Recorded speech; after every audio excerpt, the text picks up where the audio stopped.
today we're going to talk about why I gave up building a one-person business.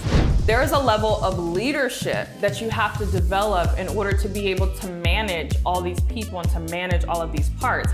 If you're curious about what it takes to actually achieve the success that you're looking for, you're in luck because we're going to get into it right now.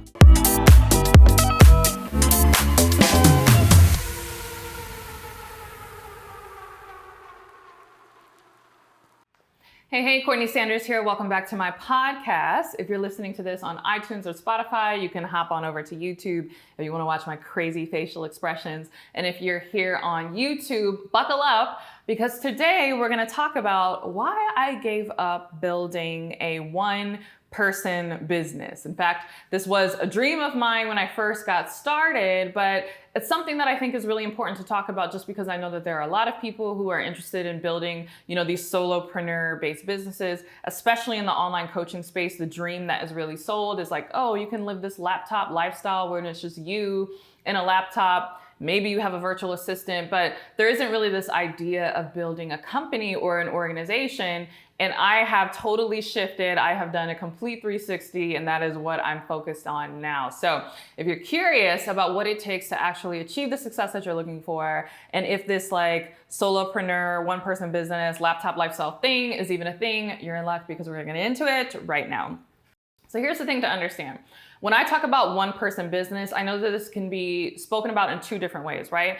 In many respects, I still am a one-person business from the standpoint that I'm a personal brand, right? And I know a lot of people are interested in building quote unquote one-person businesses from the standpoint of they want to be the face of their brand and they want all of their business products and things to come from them. So an example of that I would say is Oprah, right? Oprah would be considered a one-person business, not because she is only one person in her business, but because everything that her business does and creates and all of the products are really centered around her as, the front-facing person. Martha Stewart is another example of that. Bethany Frankel, I just finished her book, Business is Personal, which was actually really good. She was one of the cast members on The Real Housewives of New York, and she parlayed that reality TV show into a $100 million company, her Skinny Girl Margarita, that she eventually sold to Jim Beam. Another example of a one-person business, or maybe technically it's two-person because it's centered around two people, is the Magnolia Empire, right? I think about Chip and Joanna Gaines and how they've got a whole TV network now. They've got a whole, conglomerate happening in Waco, Texas. They've got products in Target. Tabitha Brown is another person, speaking of products in Target, who we would consider quote-unquote one-person businesses, by meaning of you are a personal brand, but obviously all of these people have multiple people working for them. So they're not one-person businesses from the standpoint of it's a one-woman or a one-man show. And so that's what I'm saying today, that I gave up this idea that I could be a one-woman show because it's just really not possible and it's really not feasible at the level that you have to operate, especially in order to stand out in today's market. And so I know a lot of people who listen to my podcast or watch my YouTube channel are very interested in building a business the way that I have built it, and they like the way that I have structured my lifestyle, right? I am a mom of two, as of this recording, a mom of two under 6, right? I have a 2-year-old and a 5-year-old. I'm married, I travel with my husband, we do amazing things. I'm a daughter, I'm a sister, I wear all of these different hats and I do all of these different things. And I think that there can be this false idea that, again, to build your business at this level, right? I've now crossed the 7-figure in a year mark and we are moving on to multiple 7 figures a year. There's still this dream of oh yeah, I'm just a girl on my laptop, right? It can just be me, my laptop. Maybe I have a virtual assistant or something, but certainly I don't have a team and certainly I don't have an organization, but I'm going to be able to generate, multiple 7 figures a year, even multiple 6 figures a year, right? I really had to start building a team at the 6-figure a year mark. And so one of the biggest reasons why I let this go is because in addition to doing this business for my own personal, fulfilling my purpose and my destiny and the call that I feel like God has on my life and just sharing my gifts with the world, also, I wanted to do this to create generational wealth for myself and my family. I know that that's very important for a lot of the people that follow me. Also, as an African American, there's a lot that we have to, a lot of ground that we need to catch up economically here in the US. So it was very important that I was able to pass something down to my children in a way that wasn't passed down to me, in a way that wasn't passed down to my parents and my grandparents, again, because of, all the social ills that we all know about here in the US. And so generational wealth is very, very important to me. And so I wanted to make sure that I was building a business that if I was gonna, spend time doing this, if I was gonna, be getting up super early in the morning and, first building this business on the side when I was working my 9-to-5 job and then quitting my 9-to-5 job and then managing all of this while, I have kids and I'm married and all these things, I wanted it to be worth my while. And I wanted it to create generational wealth for me and really catapult my family to the next level, right? So, my family, if we go down the line, worked really hard. Not my parents or my grandparents, but my great-grandparents, worked very hard to move from working class or blue collar, because those were the only jobs that were available, to African Americans at the time, at the turn of the century in the 1900s. And then, my grandparents worked really hard to get into the middle class. And then my parents worked really hard to go from middle class to upper middle class. And so I am working very hard to move to wealthy, right? I do want to create trust fund babies, right? I know that that's like a turn your nose up. Oh, I don't want to create trust fund babies. Speak for yourself, okay? I'm trying to create trust fund babies, right? I want my children to have a trust fund that they can use to start businesses. I don't want my kids to have to pay or to go into debt for their wedding, or to have to go into debt initially for their first house. I want them to have down payments. Like, I want them to have that head start. But in order to be at that place, that really requires that you transcend to another level in society. And so there's a book that I've been recommending a lot lately because it's really good. I'll make sure that I link it in the show notes or the description wherever you're watching this from, but it's called Empower Yourself, and it's by Gary Coleman. And I recommend this book to everyone. I think it's by Gary Coleman. I know that, I feel like I've been saying the author's name wrong. I know the last name is Coleman, so forgive me if I'm saying this man's name wrong, but Coleman is the author, either his first name or his last name. Again, we will link that in the show notes, but it's very good. He really explains how society is structured, and he really talks about what you need to do in order to transcend to the higher levels of society, if that is something that's of interest to you, right? In this book, he really talks about how if you truly want to transcend, not just from middle class to upper class, but even from upper middle class into the higher levels of society, it's very important that you learn how to delegate the details of your work. And again, this book is so good. And he even talks about how a lot of high paid professionals, right? Attorneys, doctors, dentists, people that make a ton of money, maybe they make multiple 6 figures a year in their salary. Oftentimes they are not even able to transcend into that true wealth building, even though they have high income, because they're not really able to delegate the details of their work. They are specialists and they're so good at what they do, but they have not mastered the skill of being able to take what they are good at doing and then, confer that talent to other people so that other people can do it as well. And so he talks about that's a major component in terms of playing the game.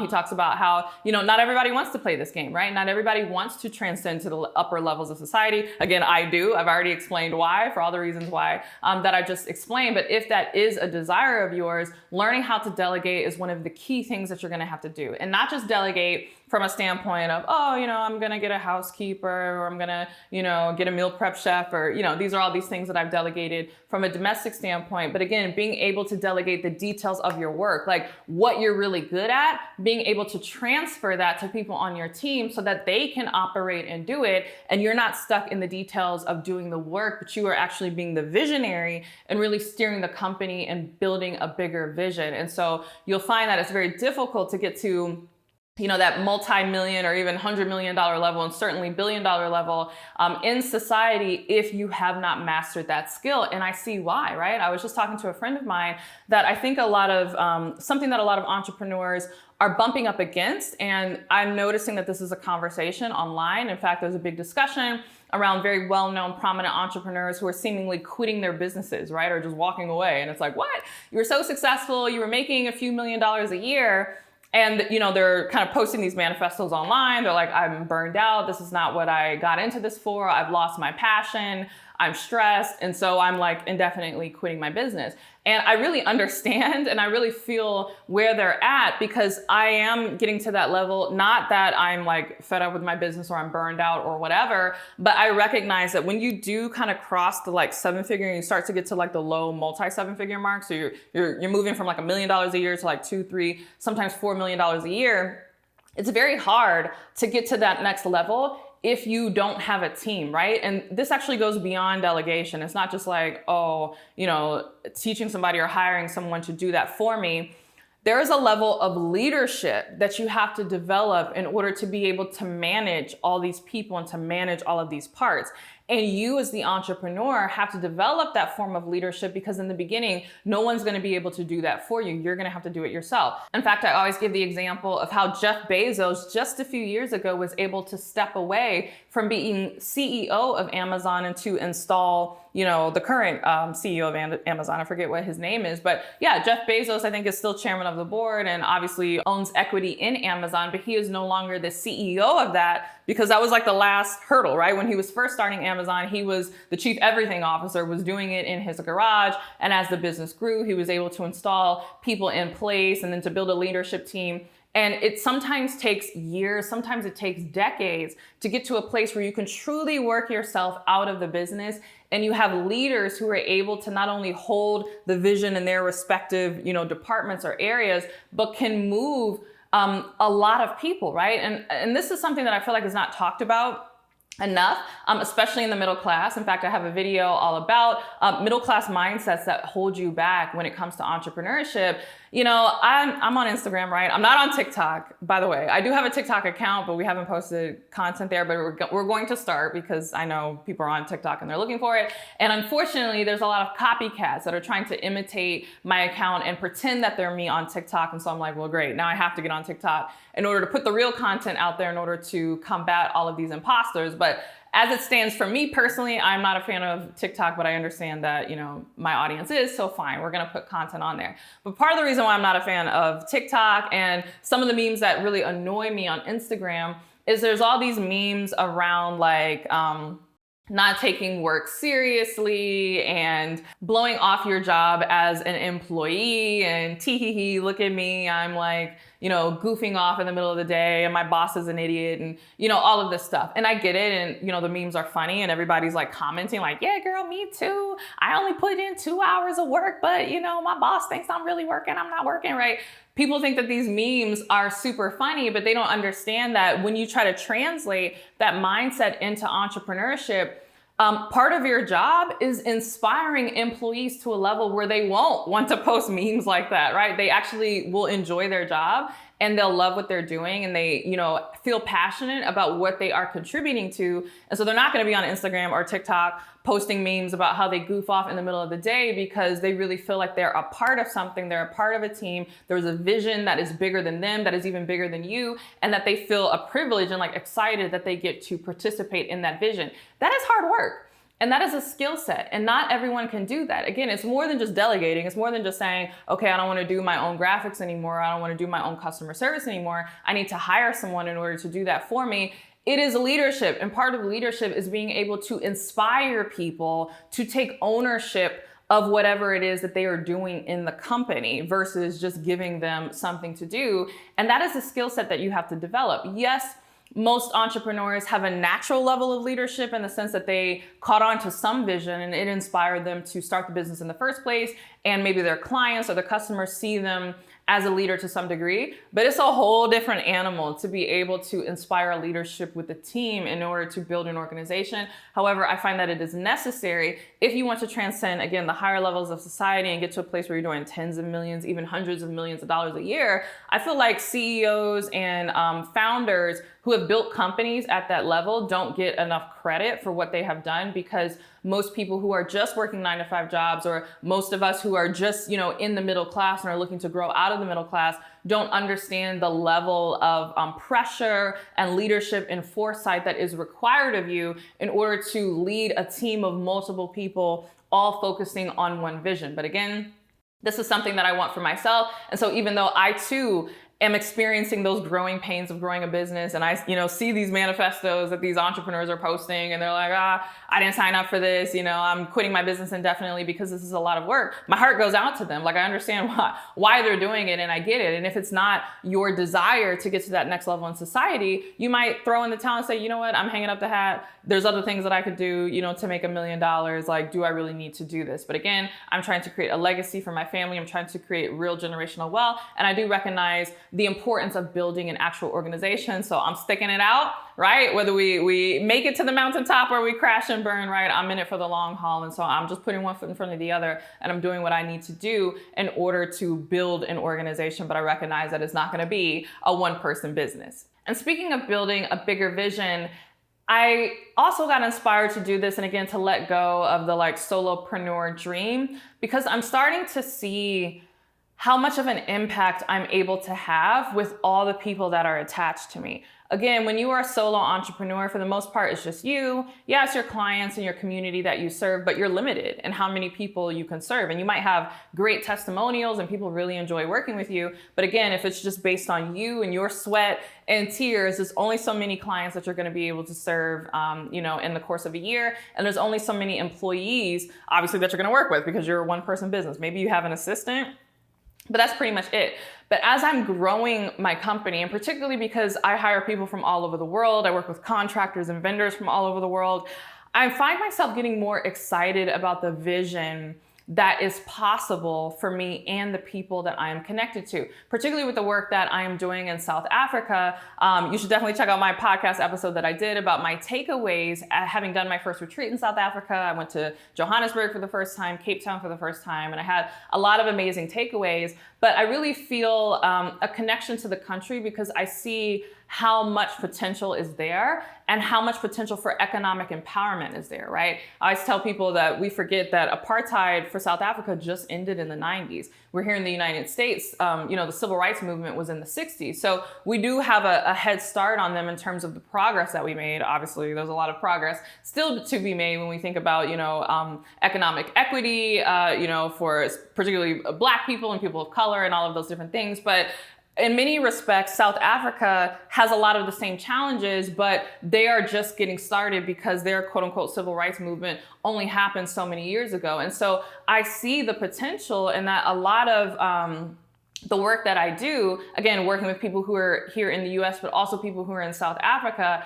I have the opportunity to create economic empowerment for people on both sides, right? Both sides of the Atlantic, so to speak, right? I have an opportunity to create economic empowerment, obviously, for people here in the United States, but I also have an opportunity to create economic empowerment for people on the continent, which again, as an African American has, real significance for me. And to think that I could be connected back to the land of my ancestors and kind of restore and repair a lot of the harm that was done during colonization. And so it's really exciting. And I recognize that I'm not going to be able to do all of that if I'm just a solo entrepreneur. So this is what I'm saying. If you're really gifted and you're really talented at something, and you really do have the ability to make an impact, not just with your customers, but with people who work for you and vendors who are suppliers to you, you start to feel like, you know what?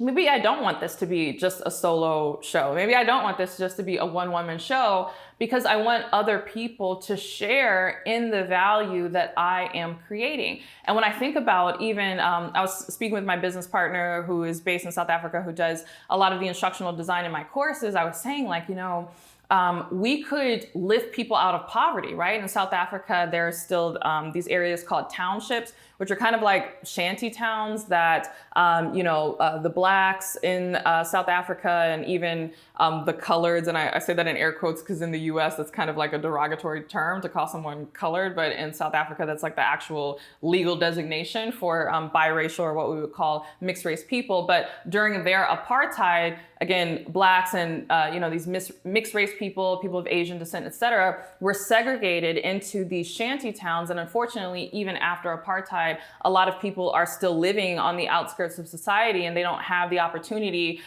to kind of lift themselves out of poverty. And so I just get excited at the prospect of wow, we're doing all this work here in the US and in South Africa. There's a lot of opportunity that we have to train people in this knowledge and to show them how to start their own businesses and how to do these things in order to empower themselves and their family. And I get really excited about that. So I know, though, I can't achieve that big vision if I'm just going to be a solo entrepreneur, if I'm just going to be a girl in my laptop. And so I'm grateful that as my business grows, I find that my vision is expanding, right? I feel like even God is calling me to do even bigger things than I originally anticipated when I first started this business. But I also recognize that doing those bigger things is going to require a bigger team. And so that's why I was saying in the first point, how I'm now willing to build the organization and willing to step into a level of leadership that maybe I didn't originally sign up for when I started this business, because I'm looking not just at me and what I want to do for my family, but all the people that are going to be attached to me through my business. And so I'm willing to just raise my hand and to do what must be done.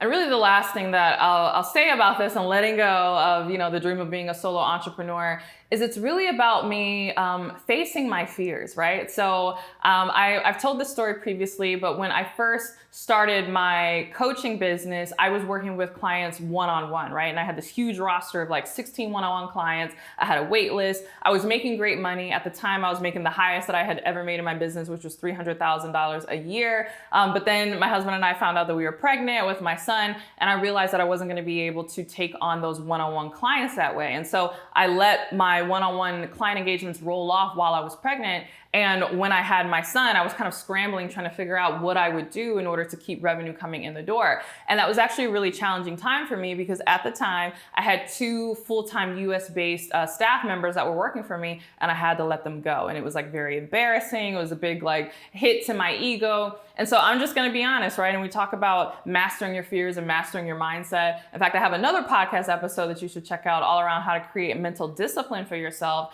In a very real sense, there is fear that I'm not going to be able to maintain this, or what if I build out this big team and I build out this organization and I'm going to have to let people go? What if I'm not able to sustain the level of revenue in order to keep, payroll, right? That's a real thing that people don't think about. However, I'm glad that I'm in this position, and I'm choosing to face my fear, because I know that I can't grow as a person if I let what happened in the past still hold me back and keep me small, right? And so I recognize that in many respects, I was holding on to the solopreneur, a girl in her laptop dream, not because I didn't think I was capable of doing something bigger, but because I was fearful that if I went after something bigger, what if I put myself back in the same position that I was, where I had to let people go? And that was really painful. And again, it was a big blow to my ego, and oh my goodness, could I do this? And so I recognize that part of that leadership is demonstrating that I am willing to face my fears, and I'm willing to move forward and build something, even if I don't know how it's going to end. And even if there's a risk that I'm not even, what if I can't maintain this? I'm, again, having mental discipline, and I'm choosing not to focus on my fears, but I'm choosing to focus on the future ultimately that I want to create. Again, this economic empowerment that I want to do here in the States and I want to do in South Africa, the wealth that I want to build for my family, how I want to transcend the next levels of society, how I want to do greater and greater things with my coaching business. I'm choosing to focus on that and not my fear, right? So anyway, I say all that to say in this podcast episode, there's nothing wrong if you want to build a one-person business, or you want to build a just solopreneur business. But I know for me, my dreams, my vision, and really what's possible for the people that are attached to me, it's requiring that I go further and that I build something bigger. And so I know that that's not for everyone, but it is for me. And if it's for you, these are my reasons why I let go of my one-person business dream. Hopefully this was helpful to you. Please give me your prayers, right, and wishes as I embark on this journey. But yeah, this is the real that no one talks about, right? This is my CEO series. Definitely check out the other episodes that I've done in this series, all around the discussions that people don't talk about when it comes to scaling a business. Everyone's so focused on how do I make money and how do I get clients. Again, they're not having these leadership conversations of what it takes to actually operate at the next level. So I hope you enjoyed this. If you did, if you're on YouTube, make sure that you subscribe to my YouTube channel. If you're on my podcast, make sure you subscribe wherever you get your podcasts. And with that, I'll see you in the next podcast episode. Bye.